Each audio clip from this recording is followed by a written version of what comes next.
Let's look at Chapter 11, Lesson 1, Practice, Making a Figure Zoo. Write the most specific name for each figure: parallelogram, rectangle, square, rhombus, acute triangle, equilateral triangle, or obtuse triangle.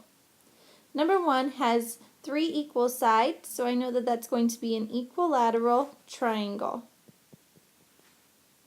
Number 2 has 4 equal sides, so I know that's going to be a square.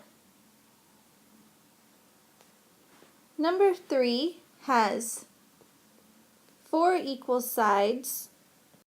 It's also a parallelogram, but that makes it a rhombus.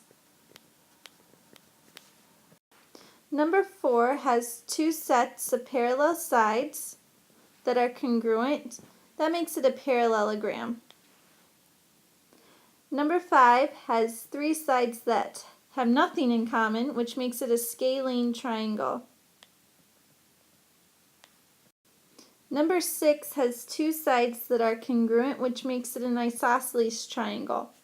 Now going back and looking at the triangles, you can also classify them as acute or obtuse. So the most accurate definition for number 1 is going to be equilateral.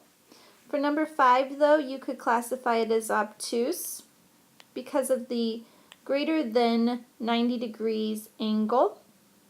And then for number 6, you could classify it as acute because we have angles all that are less than 90 degrees.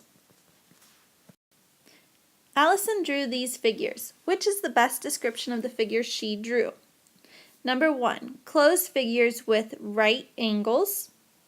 Well, you can see that this figure does not have any right angles, so that's wrong. Closed figures with 7 or more sides. Well, now you have to count up the sides. 1, 2, 3, 4, 5, 6. This has 6, which means that can't be it either. Without even having to count the other ones, you know it doesn't have 7 or more. Closed figures with 6 or more. Well, that has 6. Let's count the rest. 1, 2, 3, 4, 5, 6, 7, 8. So that classifies that as 6 or more. 1, 2, 3, 4, 5, 6, 7, 8. And that classifies it as 6 or more. So this could work. Closed figures with parallel sides. There are some parallel sides, but not all of them have a set of parallel sides. Letter D doesn't work. Letter C is your answer.